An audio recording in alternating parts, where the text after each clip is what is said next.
소녀시대의 첫 번째 미니 앨범 G는 그들이 대한민국 최고의 걸그룹으로 단숨에 등극할 수 있었던 앨범이었습니다. 여기에도 소녀시대 팬들에게는 유명하지만 보통의 사람들은 잘 모르는 비하인드가 하나 숨어 있는데, 사실 G는 소녀시대가 급하게 준비한 노래입니다.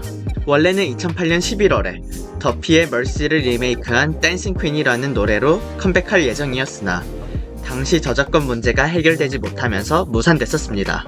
이후에 댄싱 퀸은 저작권 문제를 해결하며 2012년에 정규 4집에서 발매가 되었지만, 당장 2008년에는 예정된 컴백이 밀림과 동시에 댄싱 퀸을 대체할 노래로 급하게 준비했던 노래가 바로 G였던 거였죠. 그런데 이 G가 소녀시대를 한 단계 더 높은 그룹으로 그들을 이끌게 됩니다.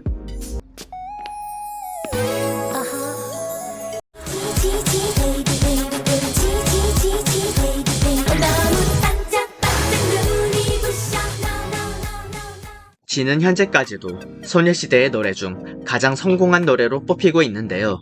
소녀시대가 G를 통해서 받은 상과 각종 기록들을 쭉 읊으면 너무 길어져서 내용이 지루해질 정도고, 그냥 그 해의 주요 기록과 상들을 쓸어 담았다고 간단히 정리하면 되겠습니다.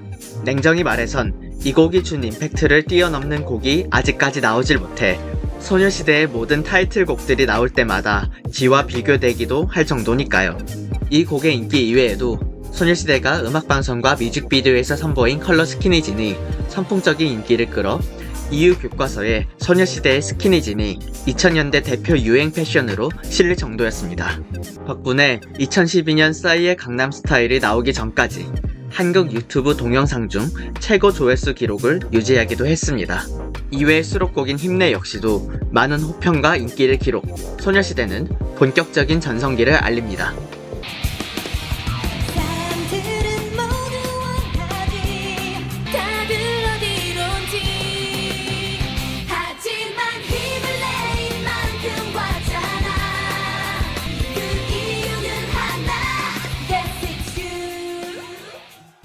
세상은 뒤집혔어 라는 이 노래의 노랫말과 같이 이 앨범을 기점으로 소녀시대는 K-POP 아이돌 판도를 완전히 뒤집습니다. 그리고 소녀시대는 G가 단 한순간의 기적이 아님을 그의 6월에 바로 증명을 해냅니다. 소원을 말해봐, 네 마음속에 있는 작은 꿈을 말해봐. 그래요, 난 널 사랑해, 언제나 믿어.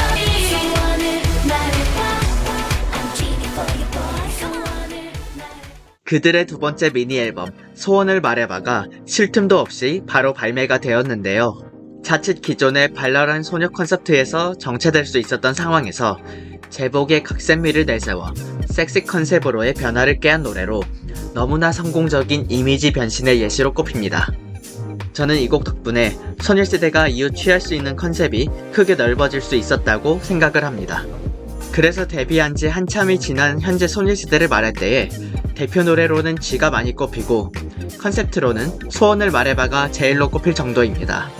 이 곡도 참 많이 화제가 되었었지만 역시 가장 큰 이슈가 되었었던 건 바로 이 헬기 촬영.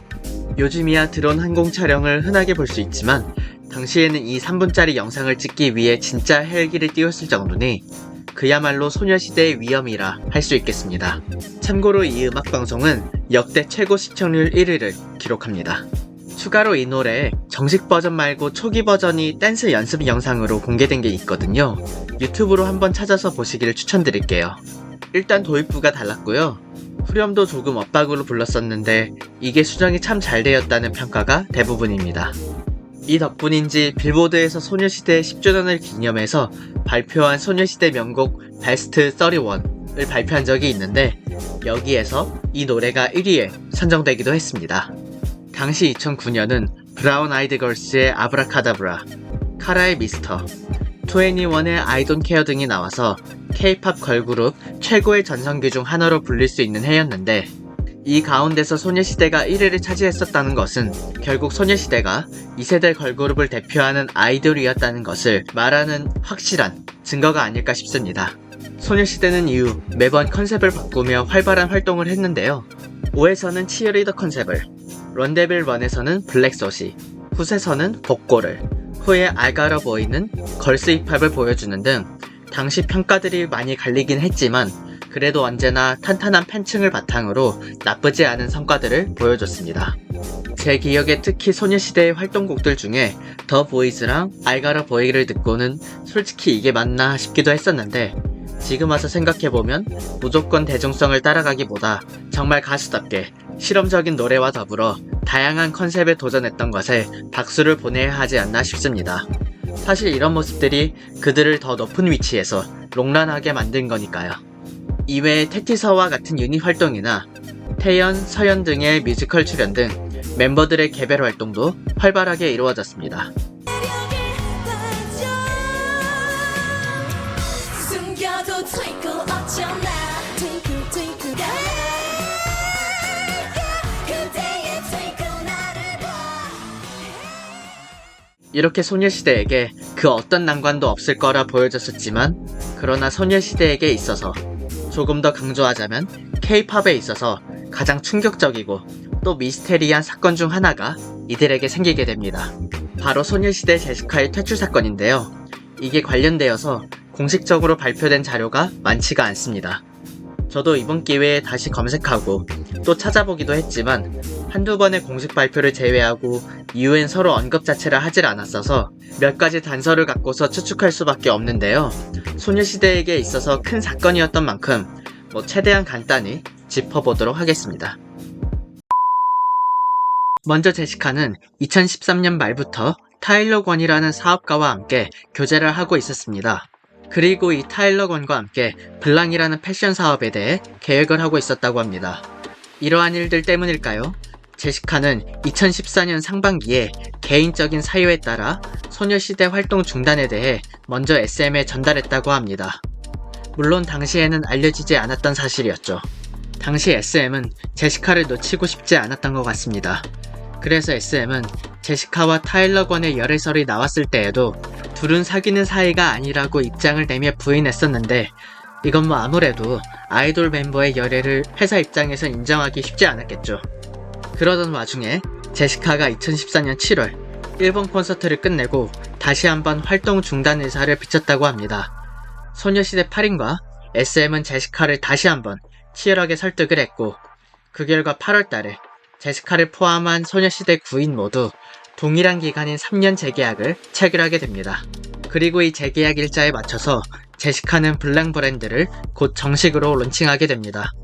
이와 관련돼서 멤버 8명은 이미 알고 있었던 만큼 특별히 반대하지 않았다고 합니다. 오히려 이후 티파니가 직접 공항에서 블랑 선글라스도 쓰는 등 멤버들은 제시카의 사업을 응원하는 쪽이었던 듯 합니다. 그러나 9월 30일 새벽 6시 갑자기 제시카의 웨이보에 자신이 소녀시대에서 퇴출됐음을 통보받았다는 글이 올라옵니다. 일부 팬들은 해킹을 의심하기도 했지만 그날 오후 SM 측이 8인 체제의 소녀시대를 인정하는 공식 입장을 발표함에 따라 제시카의 퇴출은 사실이 되게 됩니다. 이에 대해서 제시카의 표현을 빌리자면, 론칭 불과 한 달 만인 9월 초에 멤버들은 돌연 입장을 바꾸고 회의를 소집하였으며 그 이후 저에게 사업을 그만두든지 소녀시대를 떠나든지 양자택일 하라는 요구를 해왔다라고 합니다.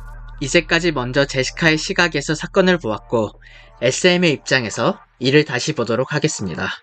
SM 측에선 소녀시대 활동에 대한 우선순위 및 이해관계가 충돌하는 부분들에 대한 정확한 조율이 부족한 상황에서 제시카가 패션 관련 사업을 시작하게 되면서 도저히 팀을 유지할 수 없는 상황에 이르게 되었다 라고 합니다. 실제로 퇴출 이전부터 탈퇴와 사업 진행에 대해 몇 차례에 걸쳐 제시카는 멤버들과 꽤 진지하게 회의를 하였으나 결국 다른 멤버들과 의견 차이를 좁히진 못한 것으로 보여집니다.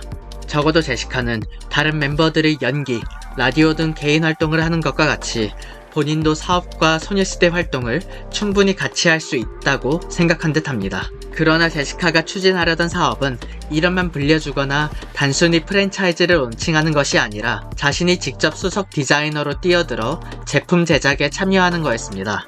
또한 중국, 마카오, 싱가포르 등 해외 각지에서 21개 매장을 개설했기에 규모도 꽤 컸고 사업본부도 해외에 있는 등 사업을 진행하려다가 소녀시대 활동 스케줄 조율 등에서 멤버들과 의견 마찰이 발생할 수 있었습니다.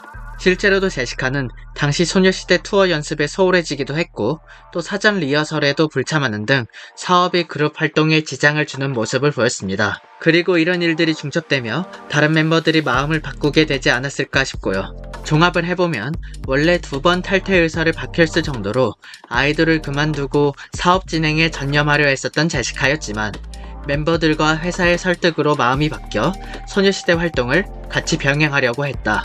즉 사업과 관련해서 사전에 양해를 구한 것은 분명 맞으나 다만 그 규모가 커서 현실적으로 병행이 가능한 건지 의문이었고 또 당초 생각과는 달리 실제 그룹 활동에도 지장을 주게 되니 회사와 멤버들은 생각이 바뀌어 제시카에게 선택을 요구할 수밖에 없었지 않았을까 싶습니다.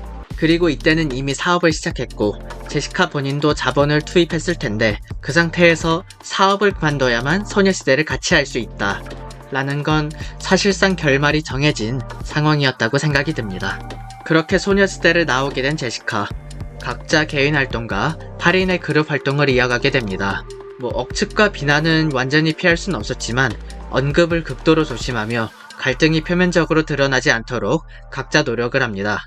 다만 이후 소녀시대 팬들이 제시카에 대한 마음을 완전히 돌리게 되는 사건이 하나 발생하는데 바로 제시카가 샤인과 이후 후속작 브라이트라는 소설을 출판한 것입니다. 소설 속 내용은 재미교포 소녀 레이첼이 한국의 대형 매니지먼트 연습생이 돼 한류 스타로 성장하는 간단한 내용인데 그 안에서 그룹의 멤버들과 회사가 소설 속 주인공 레이첼을 괴롭히고 시기와 질투 때문에 일방적 탈퇴를 당하는 것이 소녀시대와 SM을 저격한 것으로 보여 큰 논란이 되었던 것.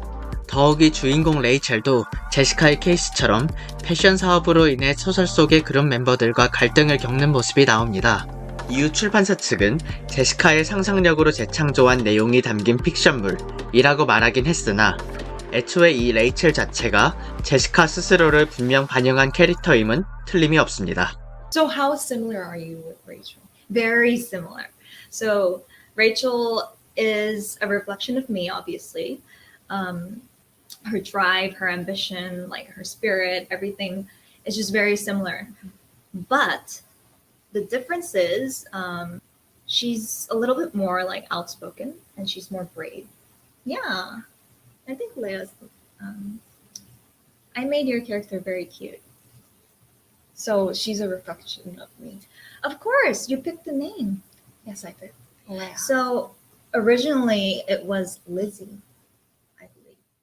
이처럼 소설의 내용과 소녀시대를 완전 별개로 보기가 어려웠던 만큼 소원 팬들이 제시카에 대한 미련을 털게 되는 결정적인 계기가 됩니다. 청순한 외모와 얼음공주라는 별명처럼 도도한 공주 이미지를 바탕으로 소녀시대 내에서도 비주얼 멤버의 한 축을 담당했던 제시카. 외모뿐만 아니라 2014년 탈퇴 이전까지 태연과 함께 메인 보컬을 담당하며 팀 내에서 큰 존재감을 가진 멤버 중 하나였다는 건 사실 그 누구도 부정할 수 없을 텐데요. 이제는 소녀시대 그룹 팬들도 또 제시카 개인의 팬들도 그들이 더 이상 같이 하지 못한다는 것은 알지만 사실 그 시절이 그리운 것은 같은 마음일 겁니다. 나중에 세월이 더 흐른다면 9인의 소녀시대가 언젠가 다시 모이는 순간도 오지 않을까 생각하며 오늘의 이야기를 마무리하도록 하겠습니다. 재밌게 보셨다면 좋아요와 구독 부탁드립니다. 감사합니다.